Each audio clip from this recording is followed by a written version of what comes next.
Hello, everyone. This is Hollander Cooper with GamesRadar. I'm Josh Augustine from PC Gamer.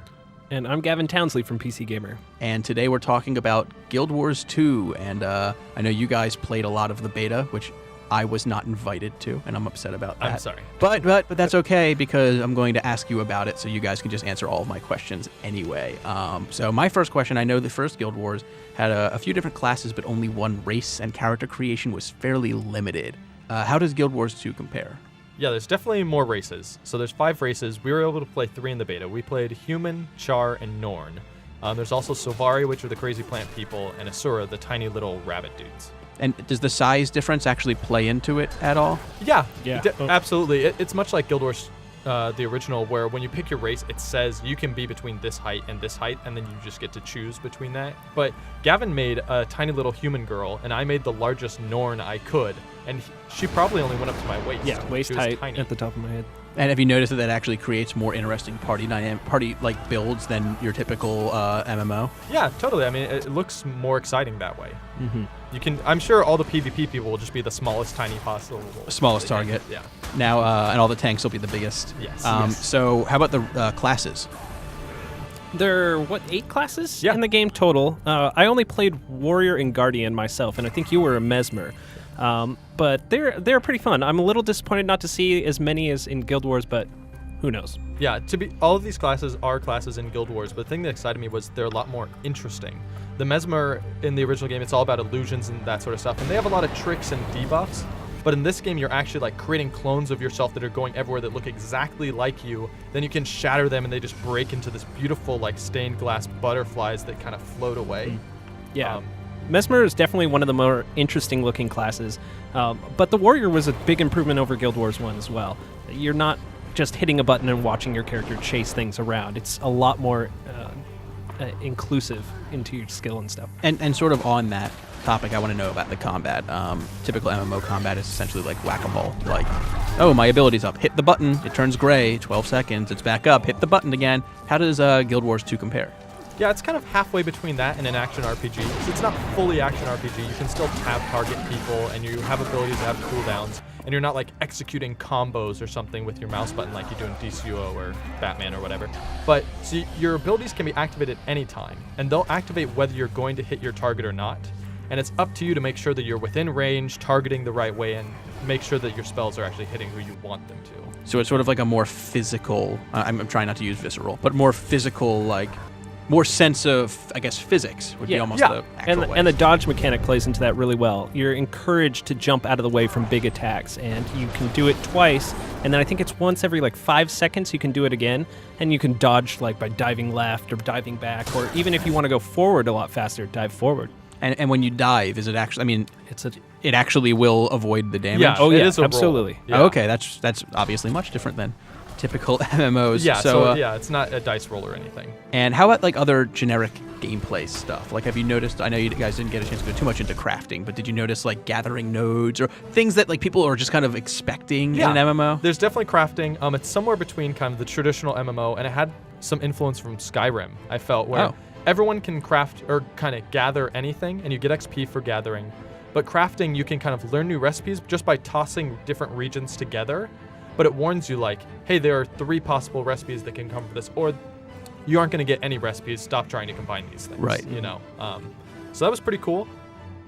There's guilds, auction houses. So it's the typical MMO suite of all the things. same stuff. I'm sure there's going to be one random thing that's missing when it launched, and they'll patch it in 3 months later, as is typically the MMO deal. So one of the big things I know people have been building up for Guild Wars since it was announced is dynamic quests. People are saying, like, the rifts in Rifts, that's essentially everything in Guild Wars. How did that actually play out now that you tried it? That was actually, I thought, the most disappointing part of the beta. Really? Yes. The dynamic content it didn't feel really dynamic. It felt like just a scripted event. I didn't see a lot of changing in the world, which I was under the impression, the way the devs talked about it, that if I battled centaurs in this one place, if they fell back, there would be like something to show that in the world, and it just kind of fizzled out. Really one-note events, a lot of them, although some of them do have alternate things, like a beginning quest where you can put out fires, gather water, or feed cows and stuff like that. Yeah, it was pretty much, questing felt almost identical to how it does in any other MMO that I've played, like the actual quest itself. So you're just going to go, like, pick up a bunch of quests in town and then... No, that's where it's different. Oh. So you don't pick up quests in towns because there aren't quests, there are events. And these are events that you just discover by getting near it. So if you're wandering around, all of a sudden a little notice pops in the top right corner. Hey, there's a giant dragon nearby. Obviously, not a giant dragon. But Medium-sized dragon. Yeah, medium-sized dragon nearby. You should probably take care of that. And then on your map will just be a circle like, hey, it's over in this area. And then you can decide, am I going to go over there and take care of that? Or, no, I'm just going to go do whatever. And when you kill it, like, the dragon actually does go away for a while.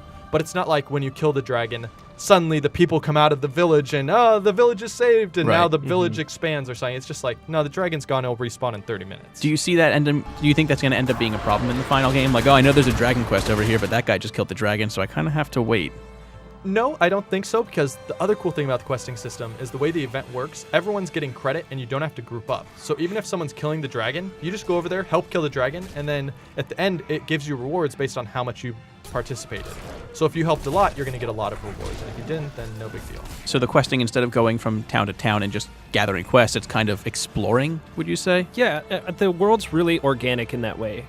If I want to run over to these set of villages and see what's going on over there, chances are there's going to be an event in it, and I can just do the quest while I'm there, get rewarded while I'm there.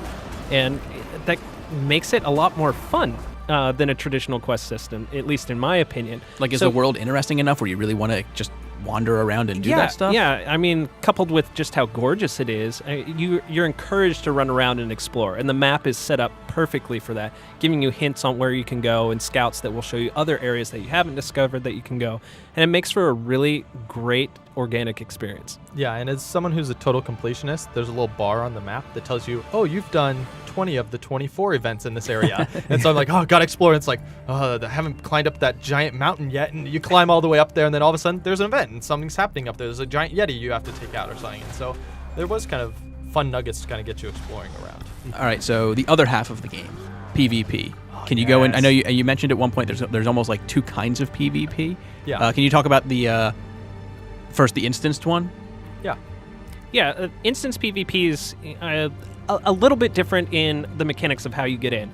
You join, like, there's a little button on your character's main menu, and you click on it, and you join the Miss. And the Miss is like a little lobby area that you can run around, try new PvP gear, check out different skill sets and stuff like that.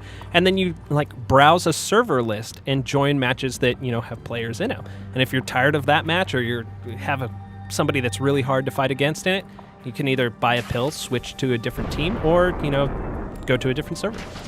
So the big thing to stress about the PvP is that you're auto-leveled to max level when you enter the Mist. You're basically given the stats of a level 80 character. Is it 80 or 60? It's 80. It's 80, thank you. Level 80 character, you're given full gear, access to all your skills, so everyone that's playing PvP together is on, in theory, perfectly balanced. Because you also have the high level gear and skills. Usually they just level up your stats. Exactly, yeah. So they give you the stats, they give you all that, and so though that part of PvP is supposed to be perfectly balanced in that way. And you can play it literally 3 minutes after making your character. You just have to do the tutorial quest, and then you can just go play that forever. Okay, and what about the other kind of PvP? So the other side is World v. World v. World, which is incredible. It's basically this giant other planet that pits 3 servers against each other. Any number of players from those servers can join in there, and it's a giant landscape filled with castles, keeps, mines, anything you'd expect in like a fantasy kingdom that can all be captured individually. You can build siege weapons, lay assault, take the castle against other players, and as you take these objectives, you earn benefits for your server. And so if you're holding a certain castle, everyone on your server gets 5% experience bonus or something like that. It's that perfect place where players are going to set up a team.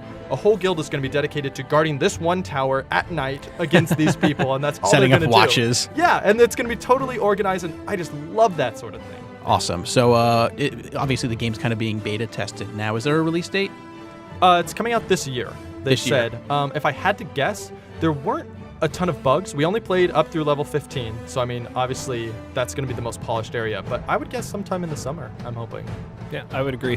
All right, cool. So you can check back on GamesRadar and PCGamer.com for more Guild Wars 2 news.